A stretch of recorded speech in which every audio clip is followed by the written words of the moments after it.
आज सकाळीच माका खिचडी खाऊचो मूड झालेलो म्हणून नाश्त्यात मी खिचडी बनवलंय। ह्याची रेसिपी एकदम सोपी आहे। एका मिक्सरच्या भांड्यामध्ये घ्यायची खूप सारी कोथिंबीर, त्याच्यानंतर मिरची, लसूण, आला या सगळा घेऊन ह्याची बारीक पेस्ट करायची। आणि आता मी सांगते मेन रेसिपी।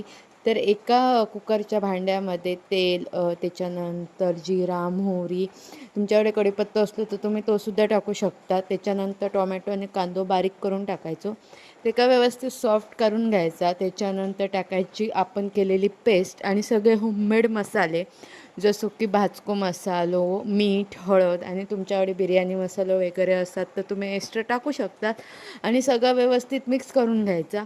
आणि त्याच्यानंतर आपल्याक टाकूचे असं धुतलेले तांदूळ, डाळ आणि बटाटो। जर तुमका बटाटो आवडत नसत तर तुम्ही स्किप करू शकतात। आणि ह्या व्यवस्थित ढवळून घेतल्यानंतर शिजणे एवढं पाणी टाकायचा आणि कुकरचं झाकण लावून 3 शिट्ट्यामध्ये आपलं परफेक्ट असो खिचडी भात रेडी होता। तुमका रेसिपी आवडली असेल तर लाईक करा आणि आपल्या चॅनलला सबस्क्राईब करा। बाय।